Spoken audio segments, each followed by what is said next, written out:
yung mga yung mga tao sa social media na ipinagtanggol nila ang kanilang mga side or yung mga gusto nilang ipagtanggol as one-sided, parang may something tweak lang na dapat natin ayusin.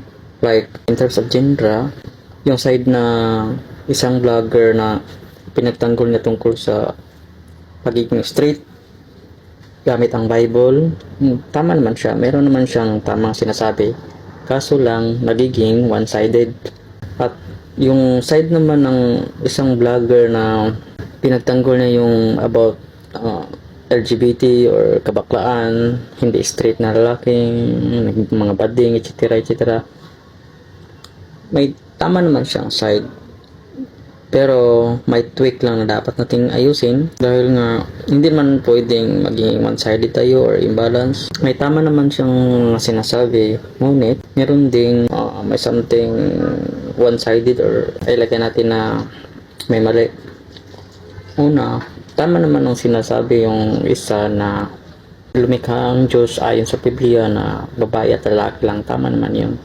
Dahil ang standard ng Diyos ay pagiging straight na lalaki at pagiging straight na babae talaga, tama naman.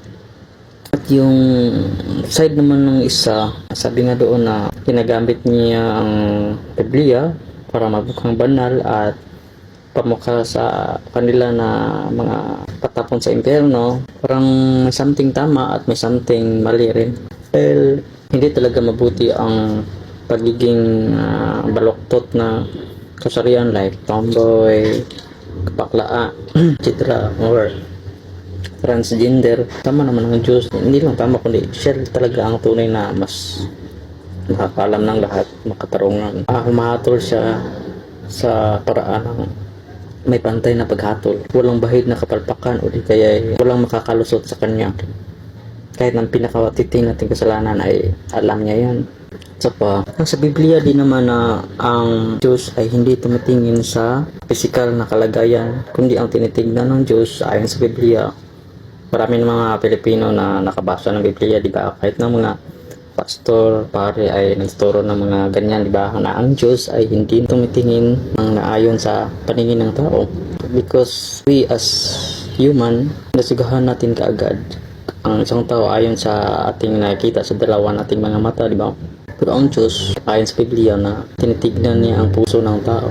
So, tama yun. Tama yung side na pinagtanggol niya yung about sa hindi tumitingin ang Diyos sa kung ano ang kasarian mo, transgender, etc. Tama naman siya. Kaso, parang nireject na yung utos ng Diyos or kagustuhan ng Diyos na dapat ay lalaki at babae lang, straight.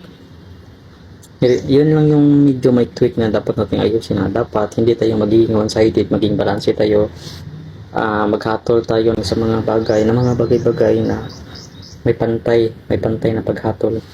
Hindi yung one-sided lang, kay ang Diyos ay hindi one-sided. Nilikha ng Diyos ang tao na may pantay na mata, may pantay na tainga, may dalawang left and right na kamay, paa, di ba?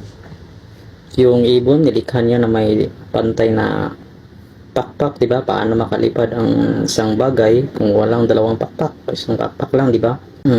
Ganun din. Kaya, hindi dapat tayo maging one-sided na protektahan natin or depensahan natin yung mga LGBT, mga people na hindi straight, mga bakla, tomboy, etc. At wag din naman nating i-reject ang standard ng utos ng Diyos. Kita naman natin yung panahon sa yung Sodom at Gomorrah, tama ba? Na pinaulanan ng Diyos ng mga apoy, asupre, dahil sa hindi tamang gawain ng mga maling yung sinusunod nilang kasarian na instead na lalaki ka, nagiging bakla ka, or babae ka, nagiging tomboy ka, kipagtali ka sa kapwa mo babae o kapwa mo lalaki, di ba? Dapat hindi tayo magiging one-sided. At dito naman sa side na yung isang vlogger na pinagtanggol niya yung utos ng Diyos, which is dapat lalaki o babae lang, tama naman siya, pero parang nagiging one-sided na siya, or may pinagtakpan siya, or yung tinatawag nating selective one-sided, Yung pinipili lang niya yung mga verse sa Biblia upang ipaglaban yung paniniwala niya.